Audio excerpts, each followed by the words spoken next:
وأضاء للدنيا طريقا مشرقا وهدى من الرحمن يهدينا به للصالحات وللمكارم والتقى. السلام علیکم ورحمۃ اللہ وبرکاتہ. بسم اللہ الرحمن الرحیم. الحمد للہ والصلاة والسلام علی رسول اللہ محمد ابن عبد اللہ وعلی آلہ وصحبہ ومن والاه. اما بعد. رب اشرح لی صدری ویسر لی امری واحلل عقدۃ من لسانی یفقہوا قولی. شروع کرتی ہوں اللہ کے نام سے جو بڑا مہربان نہایت رحم کرنے والا ہے.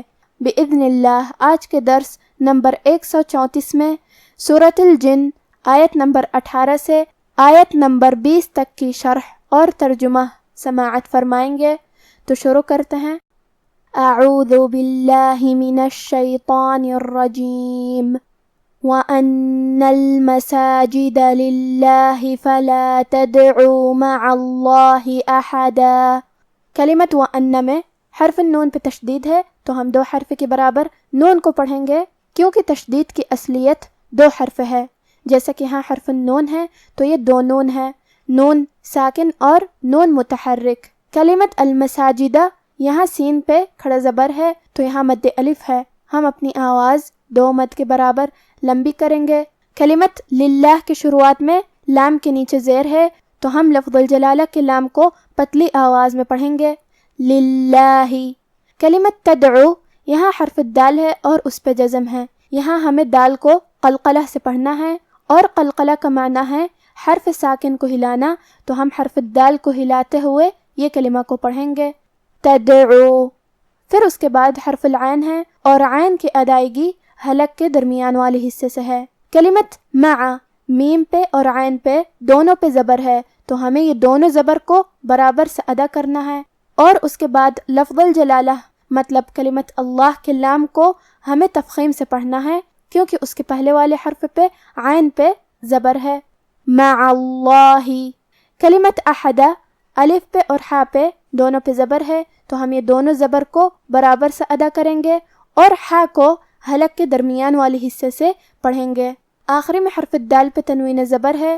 اگر ہم یہ آیت کو اگلی آیت کے ساتھ ملا کے پڑھے تو حرف الواو کلمت وَأَنَّهُ حروف الادغام بغنہ میں سے ہے اور ادغام کا معنی ہے حرف کو حرف میں داخل کرنا، تو ہم یہ تنوین کو واو میں ملا کے غنہ اور تشدید کے ساتھ ادا کریں گے احدا وَأَنَّهُ. اور ہم کلمت احدا پہ رکیں گے تو اس پہ مد الف سے رکیں گے. وَأَنَّ الْمَسَاجِدَ لِلَّهِ فَلَا تَدْعُوا مَعَ اللَّهِ أَحَدًا. وَأَنَّهُ لَمَّا قَامَ عَبْدُ اللَّهِ يَدْعُوهُ كَادُوا يَكُونُونَ عَلَيْهِ لِبَدًا. کلمت وَأَنَّهُ کے آخری میں ہا پہ الٹا پیش ہے تو یہاں حکم ہے مد صلہ صغرا. ہم اپنی آواز دو مد کے برابر لمبی کریں گے. وَأَنَّهُ لَمَّا. کلمت لما میں میم پہ تشدید ہے لہذا دو حرف کے برابر حرف المیم کو پڑھنا ہے. کلمت قامہ میں حرف القاف کی ادائیگی زبان کے جڑ اور تالو کے نرم حصے سے ہے اور حرف القاف حروف تفخیم میں سے بھی ہے تو ہمیں یہ حرف کو موٹی آواز میں پڑھنا ہے. اور اس کے بعد مد الف آتا ہے اور مد الف اپنے پیچھے والے حرف کا حکم لیتا ہے تفخیم میں اور ترقیق میں، تو جو کہ اس کے پہلے قاف کا حکم ہے تفخیم، تو ہم قاف کو اور مد الف کو دونوں کو بھاری آواز میں ادا کریں گے قام. کلمت عبدو میں یہاں با پہ جزم ہے تو کیونکہ با حروف القلقلہ میں سے ہے تو ہم یہ حرف کو ہلاتے ہوئے یہ کلمہ کو پڑھیں گے عبدو. آخری میں کیونکہ دال پہ پیش ہے لہذا ہمیں لفظ الجلالہ کے لام کو موٹی آواز میں پڑھنا ہے عبد اللہ. کلمت یدعوہ یہاں دال پہ جزم ہے تو ہم یہ حرف کو ہلاتے ہوئے یہ کلمہ کو پڑھیں گے. آخری میں ہا پہ پیش ہے لہذا ہمیں پیش کو ظاہر کرنا ہے. کلمت لبدا میں لام کے نیچے زیر ہے اور با پہ زبر ہے لہذا ہم یہ دونوں حرکات کو برابر سے ادا کریں گے. آخری میں دال پہ تنوین زبر ہے. اگر ہم یہ آیت کو اگلی آیت کے ساتھ ملا کے پڑھے تو حرف القاف کلمت قل حروف الاخفاء میں سے ہے اور اخفاء کا معنی ہے چھپا دینا، تو ہم یہ تنوین کو چھپاتے ہوئے اور غنہ کے ساتھ یہ حکم کو ادا کریں گے، لبدن قل، اور ہم کلمت لبدا پہ رکیں گے تو اس پہ مد الف سے رکیں گے۔ وَأَنَّهُ لَمَّا قَامَ عَبْدُ اللَّهِ يَدْعُوهُ كَادُوا يَكُونُونَ عَلَيْهِ لِبَدًا قُلْ إِنَّمَا أَدْعُو رَبِّي وَلَا أُشْرِكُ بِهِ أَحَدًا۔ کلمت قل یہاں لام ساکن ہے تو ہمیں لام کو ظاہر کرنا ہے۔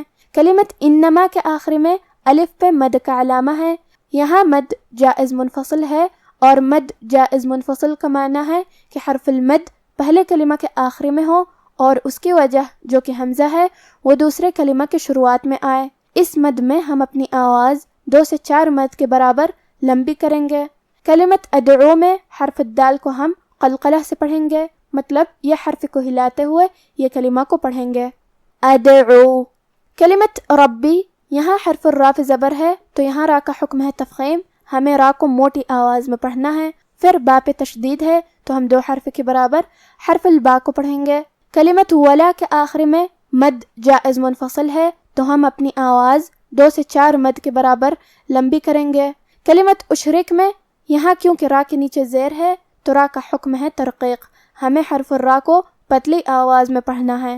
کلمت بھی کے آخر میں ہا کے نیچے کھڑی زیر ہے اور اس پہ مد کا علامہ ہے تو یہاں حکم ہے مد صلہ کبریٰ، ہم اپنی آواز 2 سے 4 مد کے برابر لمبی کریں گے۔ بھی احدا، کلمت احدا پہ رکیں گے تو اس پہ مد الف سے رکیں گے۔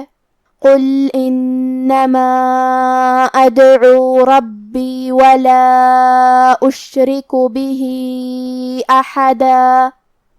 اب آپ سورۃ الجن کی تلاوت تجوید کے ساتھ سماعت فرمائیں۔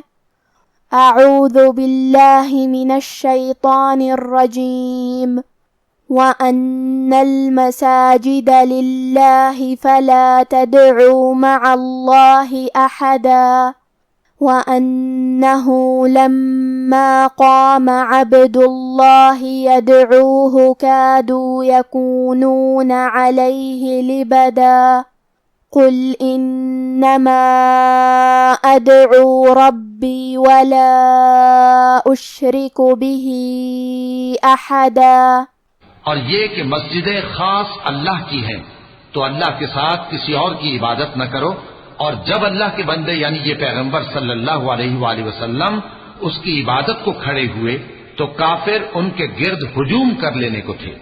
اے نبی صلی اللہ علیہ وآلہ وسلم کہہ دو کہ میں تو اپنے پروردگار ہی کی عبادت کرتا ہوں اور کسی کو اس کا شریک نہیں بناتا۔ آج کا ہمارا درس یہیں ختم ہوتا ہے۔ وصلی اللہ علی نبینا محمد وعلی آلہ وصحبہ اجمعین، والسلام علیکم ورحمۃ اللہ وبرکاتہ۔